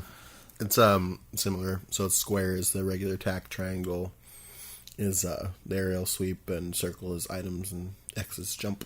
Yep, we fight a big PlayStation. boss wolf, and actually this is a pretty cool kill. If we're talking about cool, set pieces with the kills. Gabriel Belmont kills the boss wolf by right trigger grabbing him with the cross whip and pulling his head into a broken piece of wood. And it just like impales the wolf's head, which is nuts. I said you stabbed the big wolf in the chest with a fallen power line or something, and then it Fallen power line. And then we're kind of introduced to the fact that Gabriel's part of this Brotherhood of Light, which, for all intents and purposes, is the Jedi Order. Just insert Jedis here. They're just sort of these... and explicitly Christian, which I think... feels weird hearing voice acted like this. Like, I'm sure it crops up in some of the other Castlevania games because, like, literally Satan is in some of these Castlevania games. But this, like, there's a lot of Patrick Stewart, like, praising God and talking about Christ and... mind if I praise God for a minute? Yeah, so they do that. And it's weird. It feels very jarring when Patrick Stewart is praying to God about how worried he is, and then fast forward 2 seconds later and he's like curb stomping vampire heads into the ground. It's very weird. Not even well. Yeah. So yeah, I don't know. I did want to point out, and Isaac, I don't know if you encountered this or not, playing the Nintendo Switch a lot lately, anytime the game prompts me to press A, I swear to God I hit the wrong button every single time. Yeah. Because A on the Xbox is X on the PlayStation. However, that's B on the Nintendo Switch, I believe. And so the A and the B just constantly psyched me out. Right. I was fine with it. I think because I'm so used to the Xbox. I guess that was my first console or whatever. So maybe that has something to do with it. I don't know. Isaac's like, maybe I'm onto something here. I'm realizing something about myself, guys. We realize that Gabriel's been having these really bad dreams as we enter part 2, the hunting path. Gabriel is clearly seeking answers for these quote-unquote weird dreams that he's been having, and we aren't really told anything much more about that. It'll kind of come to fruition a little bit later in the story. Chances are you will have already mentally predicted it. But we discover that Gabriel has lost a loved one. He's seeking answers in these spooky woods. This magic horse comes out of nowhere, which I guess based on my notes here, I didn't realize that this magic horse at the beginning comes back later. So apologies for that, Sam, whenever I asked you who the fuck this magic horse was in Chapter 5. It was really funny. There's the end of Chapter 5. The horse comes to rescue you from something that we'll talk about. And she was like, who the fuck is this horse? And I was like, the one from the beginning of the game. Yeah, and it was just no. like, I don't know what you're talking about. This is duh. Oh, no. So there's this magic horse, there's a lake guardian, and then my note says, is this just the plot of Shadow of the Colossus? Which is Gabriel is going to this like forbidden wood to seek out this forbidden magic to bring back his dead wife who's been killed. And it feels extremely Shadow of the Colossus. And he's not supposed to be out here tampering with this. Agro! Yeah. But yeah, and so you are sort of on this mounted combat thing, which again, at least on normal. So I think based on normal and easy, I did notice the enemies don't take less hits on easy. You just take more hits, and your magic depletes less quickly. So every one of these encounters is just as like long-winded of you just mashing X over and over.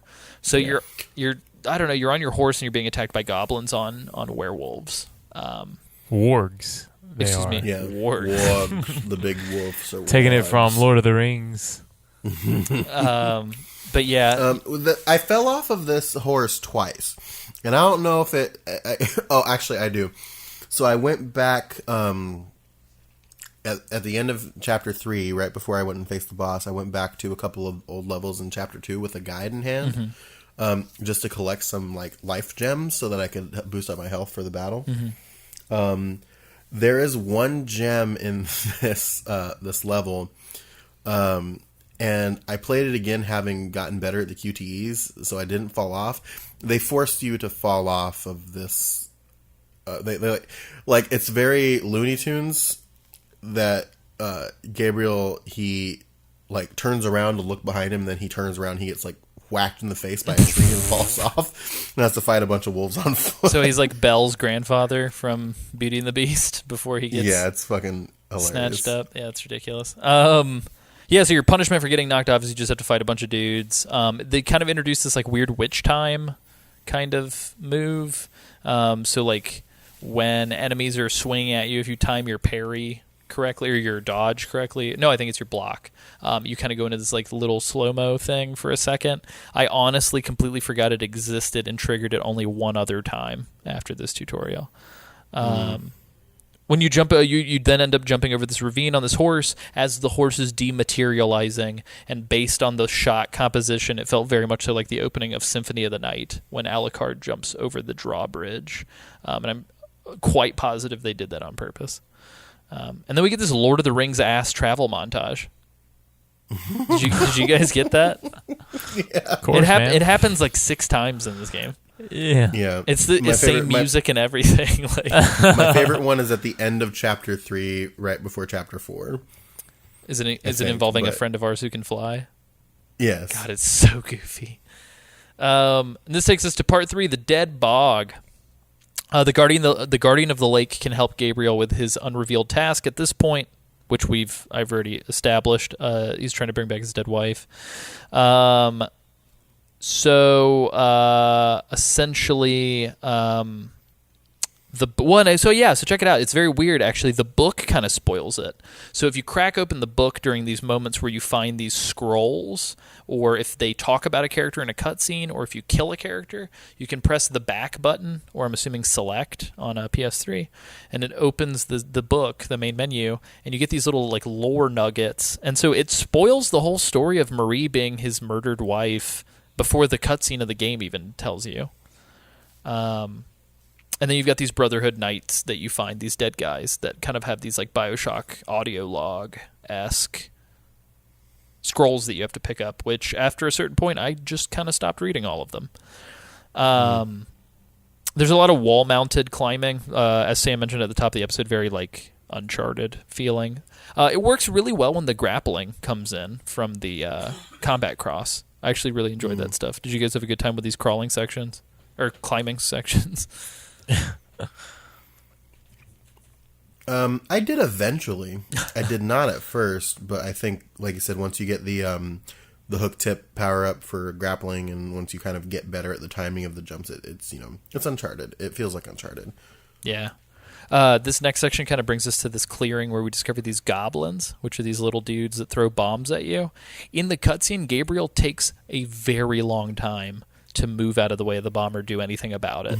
He's like watching the fuse burn down to its last millimeter, and then he's like, "Oh shit, it's a bomb." I put a note in here. I don't remember where it is, but it's relevant here as ever. He kind of reminds me a little bit of Big Boss and Peace Walker, kind of just like looking nonchalantly at threats that are right in front of him. You mean like before the bosses? Like before whenever the giant like boss he just kind of like creatures? stares at the big giant bosses in front of him like, oh, okay. Like Gabriel feels like that all the time. Yeah. Gabriel seems like he's high the whole time. I think it's the best way to put it. We get this grenade tree puzzle, which is going to get repeated times like 100. It'll be repeated with a door. It'll be repeated with a bridge. It'll be repeated with a tree again, which is these goblins are coming after you. If you grab them with the right trigger, they will drop a grenade, which you can then throw at a tree. And you just get unlimited goblins trying to kill you until you blow this tree up. I made a note here, playing the God of War 2018 version up against this makes it really, really, really, really painful to play this game. So unfortunately, I may have been measuring it up against a very, very unfair comparison. So that's on me. We find this decrepit temple. Gabriel finds a pedestal perfectly made for his little crucifix whip. And I believe it's built into these graves of these dead Brotherhood of Light people. Gabriel takes this sort of upgrade to his crucifix and apologizes to his dead brother. And so now our combat crucifix is shiny and shit. And we can now use grip points, which is the sort of the grappling hook kind of mechanic that I was talking about. So you can like throw your crucifix chain up and like tie it around things and use it to get around the level or whatever. All this shit's very linear, by the way. So like as we're talking about this stuff, if you're imagining anything other than walking down a hallway, it's not that.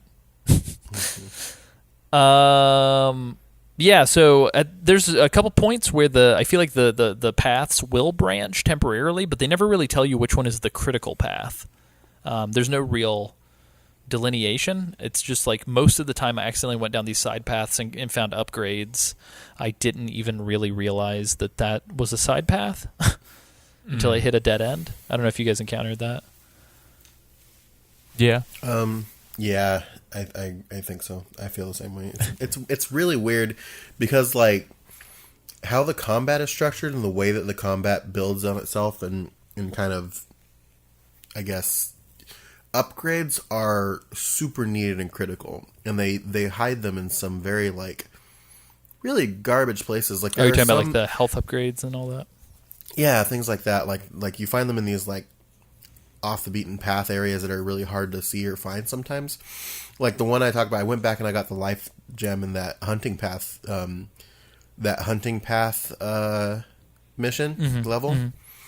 In order to find that life gem, in the first arena after you fall off of the horse one way or the other, you have to fight these werewolves, leave one of them alive, run towards the camera, all the way towards the camera at the back of the arena, to find a body that has a life gem on it. Wow. Like, how are you supposed to know that intuitively? Yeah, and so unfortunately they hide things behind the camera even on like critical path things. So like especially when we get to the area with the vampires, there's one specific mirror light reflecting puzzle where they leave like the most important mirror behind the camera in the first room that you start in, and I swear to God it took me so long to find it.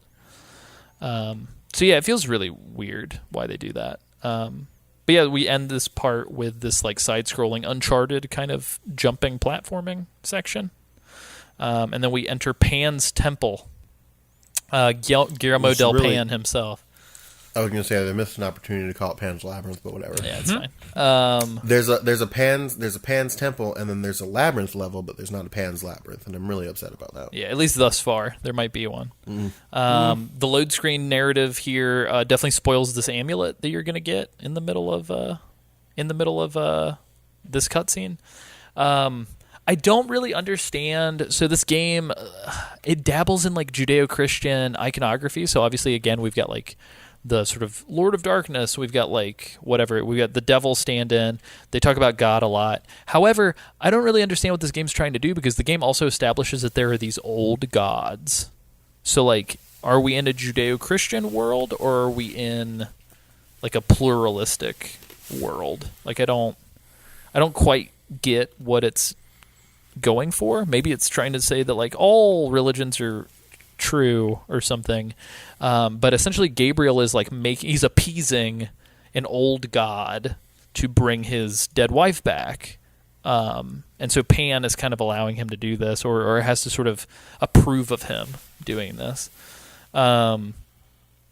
There are a couple times in this level, which is really irritating, where the game just straight tells you, unlike an original Castlevania would, the game just straight tells you that you can't reach something and you have to come back later. So if you try to find like a secret thing, there will be a huge message that fills up the middle of the screen that says, you cannot do this yet, come back later. And that's what I mean whenever I say that like the game just doesn't really seem to give a shit about your intelligence. It's just sort of like, no, we're going to put this thing here. We get that it's bad design, so we're going to scream at you that you have to come back later so that you don't spend 2 hours futzing with it. Maybe you guys should have put it in a better place to begin with. But yeah, and then we get this completely not introduced nude fairy. I don't know if... Yeah, that was so fucking weird. That was weird. You have to like... A lot of nipples in this game. Okay. A lot of nipples. There's titty demons. It's a lot. You to get into the temple, you have to find these like runes that are along. 4 of them are along the path just naturally. There's one off to the side that's like super well hidden and like unless you know about it, you're never gonna find it. But thankfully, you only really need 4 to proceed. But you get to the gate. and you have to fill in the runes in the order you collected them. And it's done by this fairy that just shows up that they don't explain at all, and then you never see this fairy again. Yes. It's it's not great. And then we enter Pan's inner sanctum, and Pan definitely looks like he's Rafiki a little bit. And then he gives us this whole spiel about how humanity has been forgotten by God. These void creatures are trying to destroy all of humanity. Essentially, they think the Brotherhood of Light thinks that a powerful spell is kind of removing the world from heaven. And so the elders have dreamt that Gabriel is going to connect with the Guardian of the Lake of Oblivion, and that way they can kind of relink this light. And Gabriel's main reasoning for doing so is to bring his dead wife back, but yeah, we're not really sure because Gabriel kind of lies to Pan as well. He's not really honest about it. And then we go through this sort of vision quest, inner trial, where for whatever reason, us overcoming our guilt about our dead wife to get access to this lake takes the form of like an interlocking ring spinning game that we have to do in order to like not watch our dead wife get guillotined in half for some reason. And they also do this multiple times. Yeah, you do this like 2 or 3 times with different skins over it, which is kind of dumb. It's and this first time I definitely bisected my wife once. I figured this out. I don't know about you guys, but I couldn't bear to see her get bisected, man. Well, so this is kind of the fucked up part because like there are definitely things here where they expect you to remember by the time you get to like chapter 6, and it's like this game is so padded for length. It took us like 8 or 9 hours to get to chapter 6, which is where we're going to be concluding our episode. But like more probably, honestly. Yeah, and like for some of us it was probably closer to like 10 hours. And what's weird about it is like in my notes, I'm just discovering shit that like I'd completely forgotten about. So there's like a creepy man in an iron mask dressed like Gabriel that stabs his wife. Well, that's his dream or whatever. Yeah, in his dream. But it's just really... Which he does like a lot of stabbing in his dreams. Yeah, he does. Yeah, there's another dream coming up with some stabbing. But then there's this like throwaway bullshit line about like a dagger here towards the end where Gabriel's like, I have plenty of throwing daggers. And Pan kind of looks at him like, I didn't ask you about throwing daggers. And then we move on to part 5, Dead Lake, after we've been permitted by Pan to enter this hallowed ground. So it's this big frozen area. There's some pretty cool music. Essentially, we walk off into this giant frozen lake, and we battle our first Shadow of the Colossus style Ice Titan.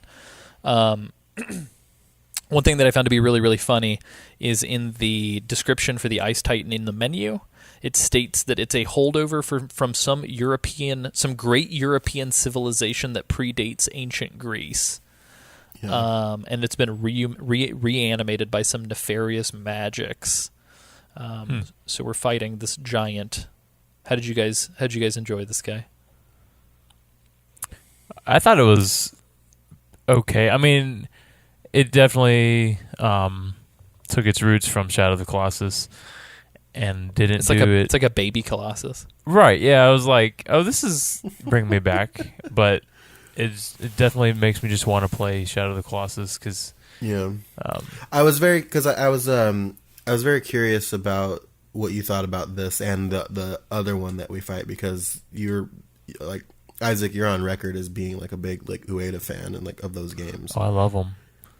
Yeah, this one, like everybody, I'm gonna just repeat everything everybody said.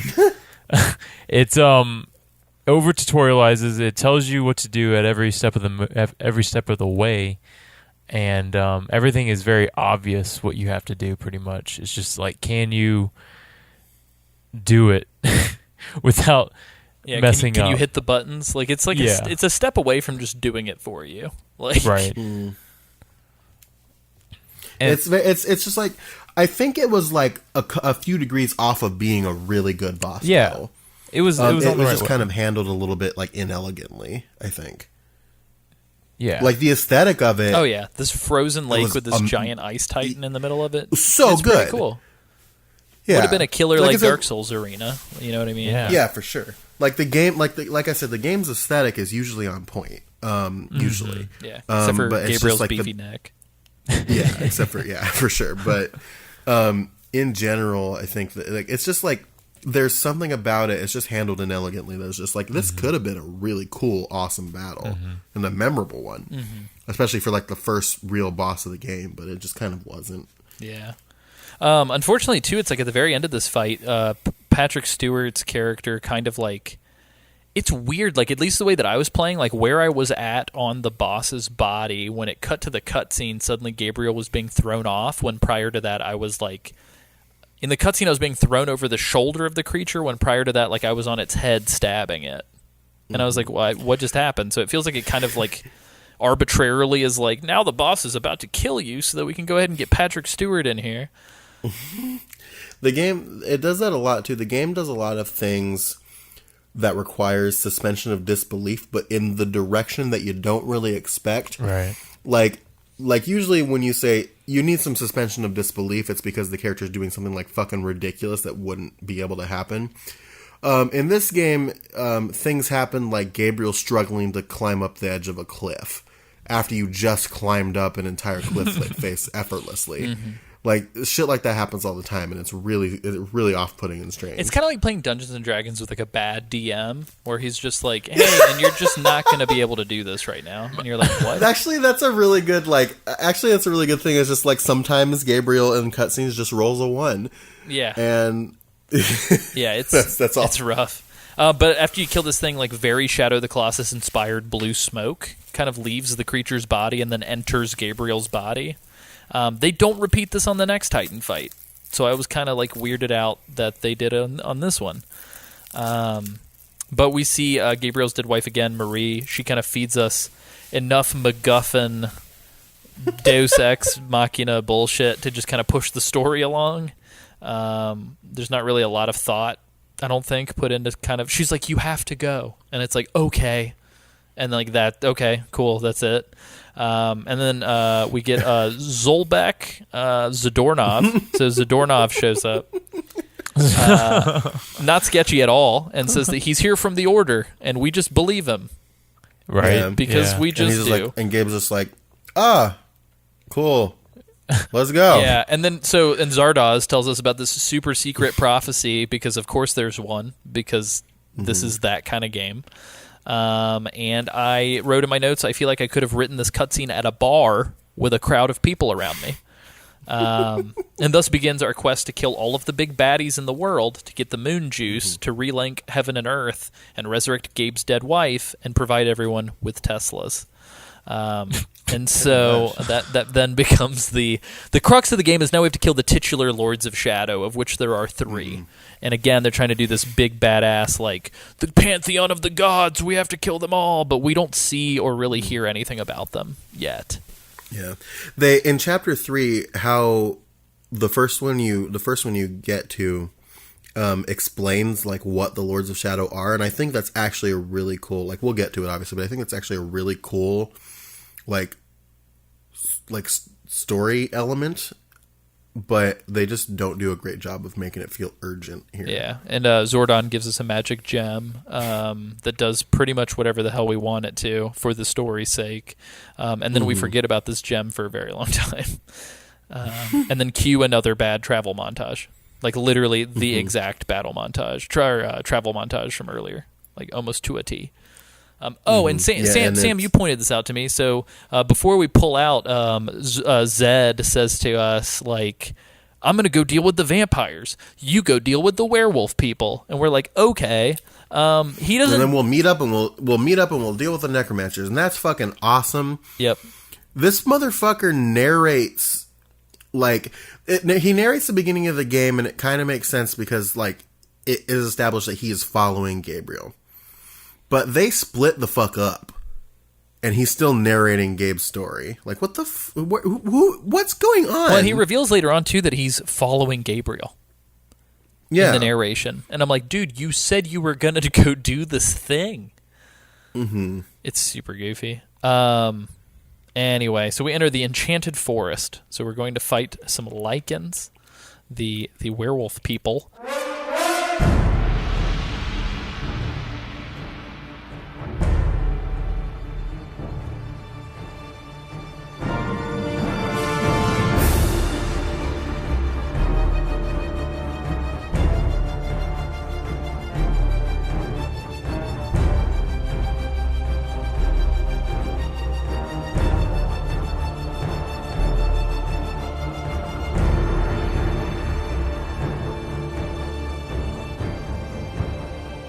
Oh my God, you guys! We accidentally recorded like an over 4-hour long podcast episode, and that is then not the a other Yeah. half got deleted. So Yes. yeah. this is it. So this is all you Yeah, get now. so you get this. No, so we decided we're gonna extend the Castlevania into a 3-parter. So this week you're getting this first half. Next week you're getting the second half of this first section, and then since we're not gonna do like a big old thing on the entire series history of Castlevania, unexpectedly, it'll be a shorter part 3. So Yeah, I hope you sorry guys about enjoy that, this bonus content. Yeah, so this is us recording a special outro just for this part 1 because oh my God, yeah, and I promise there are things that we like on the second part of this game, so get ready for that. But and we end on an optimistic note for part 3. Spoilers. But we do also kind of continue to bear the cross that we are bearing against Castlevania Lords of Shadow. So Is it a whip? it's a whip as cross, well? yeah. It gets my rocks off is all you need to know. In general, though, I will say that I think this is going to be awful to say. Bottom 3 of all the shit that we've covered for this show, I think in this order is Snake's Revenge, Castlevania, and then Metal Gear Survive for me. You think so? So you think Survive is worse than this? I think Survive is better than this, and I think Oh, okay. the co-op. I Oh, think so the you're saying- co-op so you're- made it better for me than Castlevania. Gotcha. So you're saying like Survive is like, Snake's Revenge is in the the- in the- worst. Castlevania is Okay. the second worst, and Survive is the third worst. and then okay, gotcha. Yes, because at least I got to play Survive with Sam, and at least Survive was built on the bones of a game that I like, kind of. Ish. Yeah, I don't know. That's just how I'm feeling right now. Who knows? It'll probably change by the end. But this has been a trudge. So we are practicing getting good at covering things we're not super into, just in case we have to cover something that we're not super hyped up about. I wonder what that could be in the near future. But yeah, hopefully you guys enjoyed this and we weren't just being negative Nancy's. So Yeah. if you like this show, you can support us on patreon.com. Patreon.com/Metal Gear Mondays. You can notify people to check us out, which is actually the best thing you could do. And then the third thing you can do is leave us ratings and reviews on iTunes. It goes a really long way to helping us get exposure, as well as like following us on Spotify and stuff like that. But you should consider that stuff. You can also check us out on all the social medias. We're on Instagram, Facebook, Twitter, Metal Gear Mondays, except for on Twitter, it's Metal Gear Monday. And you go to MetalGearSolidPodcast.com for easy sharing with everybody and getting all the main feed episodes. Also, you can go to bit.ly/MGM store for cool merch. Sam, where can people find you? Find me on Twitter at Sanjul. That's SANJUUL. You could also find me On the streets. at the bottom Oh, of a no. bottle of wine. Oh, shit. That's where Sam found himself. I don't know. I see. Since we're doing this, I can't remember when I announced that I finished the bottle of wine. If it was in part 1 or part 2, but I definitely Spoilers. did finish that bottle of wine, and I feel real good. About it. Hell yeah. Isaac, where can people find you? Find me on the internet. Don't have a twit. Don't have no twit. Whoa. I don't think we've checked how many followers you have on there in a while. I'm not Oh, saying man. that we. I can do that I'm not now. saying we do it Oh, right yeah. now, but For sure. Okay, well we'll do it. Part 2. We'll check it on part 2. So stay tuned.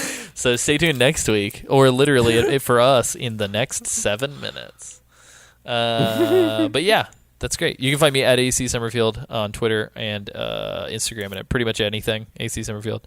If somebody tried to add me on Steam the other day, by the way, because I've been getting a couple Steam notifications for friends, I'm really sorry if you're a listener of the show and I straight blocked your request. If I don't see like human names and I see what looks like an account that's exclusively only played like 4 games, I get a little sketched out that it's a bot. So if it's you, maybe consider sending a message next time, or letting me know in advance on Facebook or Twitter or something. So apologies for that. But you can also check me out at acsummerfield.com. I am going to start plugging and promoting some of my past films through a cool blog retrospective on that website. And you should also, by the time you're listening to this, it will have already started. On November 8th, I have started to do an Indiegogo crowdfunding campaign for Hate, my new short film. So you should check that out at hateshortfilm.com. Really appreciate it. And if you don't have any money to contribute, please consider sharing with people, primarily people with big audiences on Twitter and Facebook would be fucking awesome. And it's a film about workplace anxiety, depression, and stigma of mental health. So do those things. Sam, I have ceased to understand how we sign off of this show, so I will just say I am absolutely and utterly, profoundly surrounded by boxes. They're not just any boxes. They're just these just boxes.